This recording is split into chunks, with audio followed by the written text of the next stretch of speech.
Model ni antara model yang ikonik lah dekat Malaysia. Kira model ni salah satu legend dan menjadi salah satu tunjang kenapa Proton masih lagi kekal jadi jenama yang popular di Malaysia. Ini dia Proton Saga, antara model yang paling laris dalam line up Proton.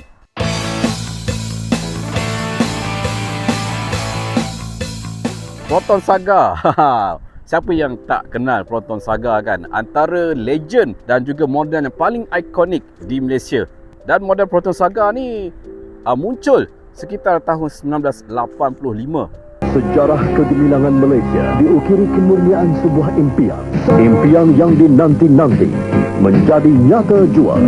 Iaitu Proton Saga generasi yang pertama. Dan sekarang ini dia generasi yang ketiga. Dan model ini adalah merupakan model Proton Saga MC2. Model facelift yang dilancarkan pada tahun 2022. MC2 bermaksud Minor Change 2. Yang mana untuk model MC2 ni hanya ada pertukaran kosmetik yang sikit je lah. Antaranya penggunaan grill yang baru menggunakan Infinite Wave dan juga logo Proton yang baru berbentuk bulat. Tapi dekat sini nak cerita, Proton Saga ni adalah merupakan salah satu model yang paling laris jualannya untuk line up Proton. Yang mana sejak dikeluarkan pada tahun 1985 sehinggalah sekarang lebih kurang 2 juta unit telah terjual untuk model Proton Saga sahaja. Dan untuk model Proton Saga ni terletak dalam segmen A compact. Bersaing terdekatnya adalah seperti Pro 2 Beza. Dan kenapa model Proton Saga ni adalah merupakan salah satu model yang paling laris sekali dekat Malaysia selain daripada Pro 2 Beza yang berada dalam segmen yang sama. Kenapa Antara faktor Proton Saga ni laku juga, selain daripada harga, dia punya design. Ini bagi aku lah sebuah sedan compact segmen A yang mempunyai body proportion yang nampak macam sedan. Berbanding dengan pesaingnya seperti Beza, Mazda 2 yang mempunyai body proportion yang agak pelik. Sebab untuk model Mazda 2 dan juga Pro 2 Beza, dia ambil daripada model hatchback. Model hatchback dan dipanjangkan. Disebabkan itu, dia punya body proportionnya agak pelik sikit. Tapi tidak pada Proton Saga. Nampak dia punya body daripada depan hingga ke belakang sangat proportionate lah. Dia punya body proportion memang ngam. Nampak sebuah kereta sedan yang betul-betul sedan lah. Antara sebab lain juga kenapa Proton Saga ni antara model yang terlaku sebab dia mempunyai chassis yang very strong, very stable. Terutama sekali bab handling, ride handling. Walaupun harganya murah, 34,000 sehinggalah 44,000, yang mana Proton tak bagi cincai-cincai daripada segi handling. Walaupun tak sehebat handling yang terdapat pada Proton Iris, tapi Proton Saga ni not bad juga. Handlingnya very stable. Kalau atas highway setakat nak pecut 120-140 tak goyang babe. Dekat corner steady babe. Ini Proton Saga. Kalau bawa Pro 2 Beza, korang sendiri boleh rasa lah. Kalau korang pernah bawa Pro 2 Beza dan korang bawa Proton Saga ni, aku boleh jamin lah, daripada segi handling 70-80% Saga much more better. Lebih rasa yakin apabila kita bawa Proton Saga ni. Itu antara sebab kenapa Proton Saga ni antara model yang terlaku juga di Malaysia. Dan kita tahu Proton ni bab pembinaan chassis bukan cincai-cincai punya. Yang mana untuk Proton Saga ni, Proton dia tak kedekut lah. Chassis pada Proton Saga ni dia menggunakan teknologi ultra high strength steel. Teknologi yang sama digunakan pada model Volvo. Cumanya untuk Volvo dan juga seperti Iris dan juga Persona, dia ada tambah baik dengan penggunaan teknologi HPF steel, hot press forming. That's why chassis Saga ni boleh kata chassis yang paling lama juga digunakan oleh Proton. Sebab ialah chassis yang dah memang boleh kata chassis yang moden, yang dah serba elok, serba okey. Buat apa nak tukar chassis lain kan? Chassis yang kuat dan tegap ni antara salah satu ciri keselamatan juga sebenarnya kan. Kalau kita tengok, walaupun dia tak ada AEB seperti yang terdapat pada Pro 2 Beza, tapi dia punya chassis dia sangat strong, lebih tegap berbanding Pro 2 Beza. That's why walaupun Proton Saga ni menggunakan chassis yang lama yang diambil daripada Proton Saga generasi yang kedua dibawa kepada generasi yang ketiga, sekarang dah MC2, dia punya chassis ni masih lagi relevan. So itu juga antara salah satu kenapa rakyat Malaysia yakin untuk membeli Proton Saga dan menjadi salah satu model yang terlaris di Malaysia. Selain itu, untuk Proton Saga ni juga dia praktikal. Walaupun harga dia murah, tapi dia provide sebuah family sedan yang murah dan juga praktikal. Walaupun bootnya tak sebesar Pro 2 Beza, yang mana Pro 2 Beza dia punya size boot lebih kurang 520 liter dan ini 420 liter je. 420 liter pun mencukupi untuk korang balik kampung, letak 2 bagasi besar ataupun beg-beg kecil. Korang boleh letak 3 bagasi kecil, tak ada masalah untuk balik kampung, sesuai untuk small family. Dan itu adalah merupakan salah satu sebab jugalah kenapa Proton Saga ni laku, sebab walaupun murah, dia sangat-sangat praktikal juga. Dan untuk Proton Saga ni juga, dia mempunyai legroom yang boleh kata luas juga untuk sebuah segmen A compact sedan ni kan. Korang boleh dapat lebih kurang 2 genggam lah keluasan dia. Seat dia yang aku paling puji juga untuk Proton Saga ni, dia punya seat dia memang very comfortable. Walaupun harga dia murah, seat dia sedap. Dia tak tergantung, kaki pun ngam-ngam je. Tight support dia pun ngam-ngam, memang cukup selesa. Dan yang paling penting sekali kan, dia punya sudut kecondongan seat belakang ni, dia tak macam Pro 2 Beza. Dia agak tegak sikit. Tapi untuk Proton Saga ni, ngam-ngam soy. Memang selesa.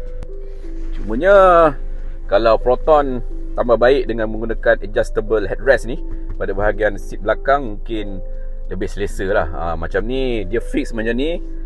So apabila korang duduk tu, kepala ni macam kurang support sikit lah. Much more better kalau Proton letakkan adjustable headrest ni pada seat penumpang belakang. Tapi kebiasaannya untuk kereta segmen A sedan, antara ciri-ciri dia, benda itulah yang terpaksa dikorbankan untuk membezakan antara sedan murah dengan sedan yang mahal. Dan kalau kita tengok dari segi wheelbase, wheelbase pada Proton Saga ni, dia lebih kurang 2465 mm, 10 mm lebih panjang sedikit berbanding dengan Beza. Beza wheelbase ni lebih kurang 2455 mm, lebih kurang macam tu lah. Tapi kalau kita tengok Pro 2 Beza ni, yang tak syoknya dia punya seat agak nipis sikit berbanding dengan Proton Saga ni. Seat pada Proton Saga ni dia tebal sikit, dan disebabkan dengan seat dia tebal sikit, dia punya sponge, dan itu antara salah satu faktor lah kenapa ramai juga yang memilih Proton Saga ni berbanding dengan Pro 2 Beza, disebabkan dengan comfort dia. Dia lebih comfort berbanding dengan Pro 2 Beza. Dan untuk Proton Saga MC2 ni menggunakan enjin 1.3 liter. Untuk semua variant menggunakan enjin kapasiti yang sama.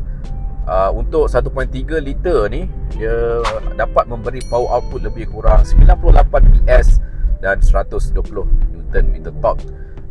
Bagi aku okey lah kan, untuk sebuah kereta segmen A sedan compact yang ringan ni, okey lah kan. Nak kata laju tu, kalau korang tekan pedal tu habis, memang agak lambat sikit lah dia punya respon. Yelah, enjin 1.3 kan, kau expect apa kan. Dia lebih kepada kau nak sebuah kereta yang jimat minyak, praktikal, boleh pergi ke point A ke point B, harga murah, nak apa lagi kan.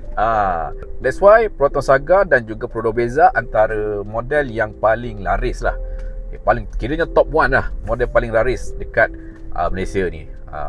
Itu antara sebab-sebab kenapa Proton Saga MC2 ni tergolong dalam kumpulan kenderaan yang paling laku di Malaysia, terutama sekali dalam segmen A sedan. Tapi daripada segi jualan, tak boleh lawan lagi lah Pro 2 Beza kan. Tapi Proton Saga ni pun nak dekat-dekat juga dengan jualan Pro 2 Beza. Yang bestnya untuk Proton Saga ni, model ni takkan habis dekat sini je, confirm.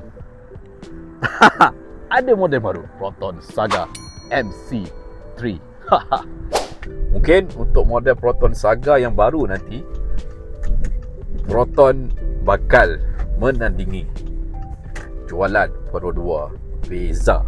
Kita sama-sama nantikan. Ini memang confirm lah, Proton Saga yang baru, generasi baru, confirm akan keluar. Korang rasa boleh ke Proton Saga generasi yang baru nanti dapat lawan Pro 2 Beza? Korang kena ingat, sekarang Proton dah kerjasama dengan Geely, dan Proton juga boleh akses beberapa teknologi yang boleh diguna pakai pada model Saga generasi terbaru mereka. Untuk generasi yang sekarang masih lagi kekal 100% buatan anak tempatan kan. Tapi untuk model Proton Saga yang baru nanti, kita akan dapat saksikan sebuah Saga yang lebih moden, berteknologi tinggi. Dan yang aku agak impress juga, walaupun Proton Saga ni dia kategori kereta yang murah kan, Proton tak gerekut lah untuk bagi improvement daripada segi material quality dalam kabin, terutama sekali pada bahagian seat ni kan. Seat Proton memang sedap, boleh dikatakan antara seat yang sedap lah dalam kalau nak dibezakan dengan kategori yang sama. Untuk seat Pro 2 Beza tu memang agak-agak keras dan kurang comfort lah untuk kita duduk lama-lama kan. Korang pernah duduk dekat Beza, korang tahulah, terutama sekali seat bahagian belakang. Tapi tidak pada Proton Saga. Seat yang terdapat pada Proton Saga memang cenggini, dan kemasan yang digunakan kali ini dia half leather dan half fabric. Lebih kurang sama yang kita lihat pada seat, kemasan seat pada Proton Iris Active. Bagi saya okey, sebab dia ada elemen corak pada bahagian fabric ni, dan juga ada elemen kemasan benang merah. Bukan setakat pada seat je, warna merah ni Proton letakkan juga elemen merah ni dekat pada bahagian aircon vent, pada bahagian karpet, dan juga pada bahagian meter cluster. Dan bagi aku lah, daripada segi layout kabin, memang nampak lebih proper dan dia lebih premium sikit berbanding dengan kabin pada Pro 2 Beza. Dan untuk Proton Saga MC2 ni, dia punya radio player ni, dia punya head unit ni, dia dah floating. Dah floating. Dia punya aircon vent dah diturunkan ke bawah untuk menampakkan elemen yang lebih moden sikit lah pada bahagian kabin untuk Proton Saga. Bagi aku, overall, ubah suai yang dilakukan oleh Proton setakat ni untuk model Saga MC2 cukup baik lah, dengan sesuai lah dengan harga yang ditawarkan. Cuma buat masa ni, dari segi safety system, dia basic je lah. Dia tak ada AEB seperti yang terdapat pada Pro 2 Beza. Tapi at least Proton Saga, selain daripada mempunyai chassis yang kuat, dia ada 2 airbag juga, yang sama seperti expander facelift. Kalau korang nakkan sebuah Proton Saga yang cukup lengkap daripada segi safety system, tunggu Proton Saga generasi yang terbaru nanti. Dan aku sebenarnya suka juga steering pada Saga ni, yang mana sebenarnya dia menggunakan steering yang sama lah terdapat pada Proton Exora kan. Cumanya Proton ada make up sikit lah, ada menggunakan leather, ada kemasan piano black, ada merah-merah juga dekat bahagian volume control ni kan, which is, dan juga yang menariknya, dia letakkan logo yang baru, bulat macam ni. Bagi aku daripada segi design steering, far better, much more better lah daripada design steering pada Pro 2 Beza kan. Itu memang nampak murah betul lah design steering pada Pro 2 Beza. Untuk sistem steering pada Proton Saga ni, dia menggunakan sistem hydraulic, bukannya sistem EPS, electric power steering. Bagi aku okey, tak ada masalah. Sistem hydraulic ni bagi aku okey, memang best sebenarnya. Kita dapat rasakan dia punya respon tu, antara steering dan juga tayar, dia lebih feel lebih natural lah berbanding dengan penggunaan steering EPS. Cumanya untuk sistem hydraulic ni, dia agak leceh lah untuk penggunaan long term. Mungkin 7-8 tahun akan ada steering leaking kan. Itu antara kelemahan sistem hydraulic berbanding dengan sistem EPS. Proton Saga ni, dia takkan habis dekat sini. Confirm akan ada model baru, Proton Saga MC3.